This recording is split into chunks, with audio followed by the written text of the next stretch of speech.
Hey gang, what's going on? Juan here with some unfortunate news, but incredible opportunities. You always got to make sure that whenever you see a news like this, you got to focus on some kind of positive aspect, because what happened was that if you go over to WWE.com, they stated the following: WWE has come to terms on the release of WWE Superstars Damien Sandow, King Barrett, Santino Marella, Cameron, Hornswoggle, Alex Riley, El Torito, and Zeb Colter as of today, Friday, May 6, 2016. This list could continue to get longer and longer because this has continuously been updated. At the beginning of the day, it was only a couple of people, but it has escalated to all of these individuals. So one thing that I do want is that everybody that is watching this video right now, drop in the comments who shocked you the most to be released, and who are you looking forward to the most regarding possible opportunities. Now, the two people that I want to focus on in this video are Damien Sandow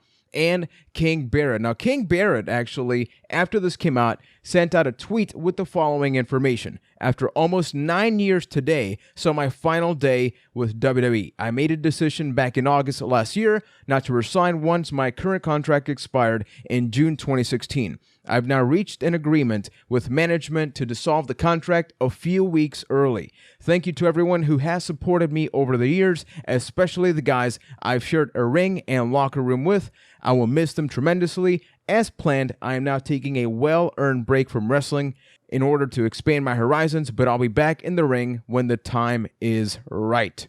These two guys were potential world champions. When it comes to Wade Barrett, you know, the whole situation with Nexus. He later went on to form the Core, which was not exactly successful on SmackDown. Now, Damien Sandow is also somebody else that became so popular thanks to Damien Mizdow, his entertainment value in the WWE, and a lot of people feared what would happen with Damien Sandow after the Mizdow character came to an end. Even The Miz himself said in multiple podcasts, well, I laid the groundwork for him. I got the guy over, so it's his job.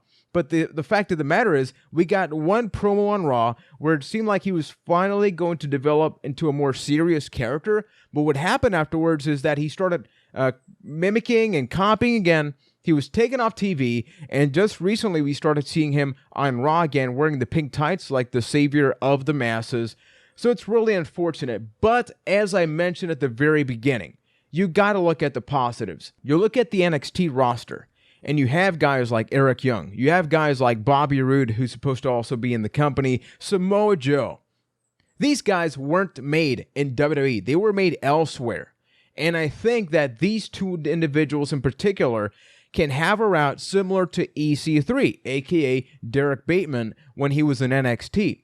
He didn't really do much over there. He went over to TNA and became a top star, one of the top stars, to the point that just recently his undefeated streak came into an end. And now you look at a guy like Damien Sandow. This is somebody that I honestly don't know too much of his work before WWE. I know he actually wrestled in Puerto Rico for a lot of years, so he has a lot of love and respect for the island. But maybe he can show up to a Ring of Honor show. I think that the character portion of everything he's done has always been there, but I don't think he ever got a shot to really showcase his wrestling ability. I never really got into his matches. I tried really, really hard.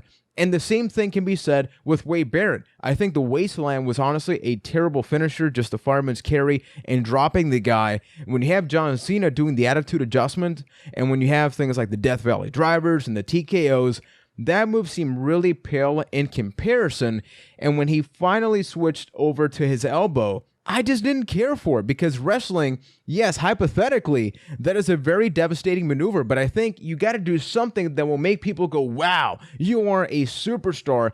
And with Wade Barrett, outside of the Nexus, I don't think he got that. And the League of Nations is a topic I'm not even going to really start here, but okay, where do I see these guys in specifically?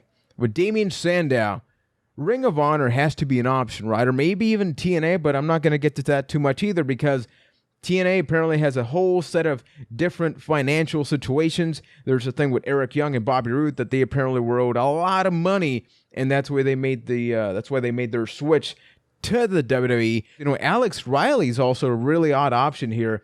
He went back to NXT after being gone for about, I don't know how long, but a couple of months, has a very mediocre program with Bull Dempsey, and comes out again, and he took out Ty Dillinger, I believe it was, and that was it. So it seemed like all of those frustrating tweets that he was actually delivering were legitimate. And another key component here is Cameron. Now, in the podcast, which you can check out, I'll make sure to post a thumbnail at the end. You can also check that out in the description. We talked about the Ryback situation, right? Ryback was sent home by the WWE due to some kind of contract dispute. Cameron was actually one of the superstars that was open and supporting him. Now, I'm not going to put on the tinfoil hat and start speculating. I'm just saying that this is all unexpected for some people like Damien Sandow. King Barrett, we thought he was going to be gone for a while. He mentioned, his contract was going to expire in June. Keith, Ryan, and myself were actually talking about this a little while ago, and they have a lot of guys going into the WWE, as I mentioned, with Eric Young, etc.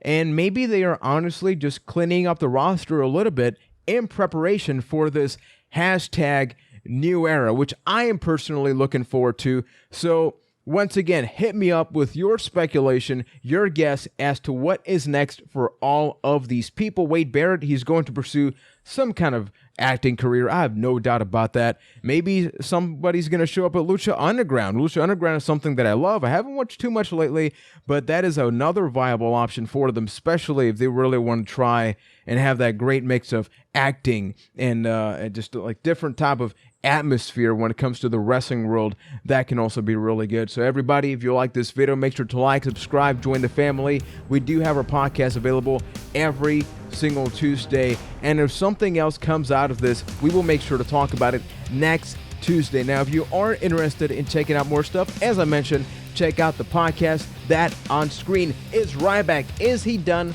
with the WWE? We also talk about the new era. And on the right, if you want to just like space yourself out from the world of the WWE a little bit, check out Fight Night, our fantasy wrestling show. We just posted a brand new video, the longest episode we've ever done at 23 minutes. So thank you for watching, and we will be back with a lot more right here on Byte That.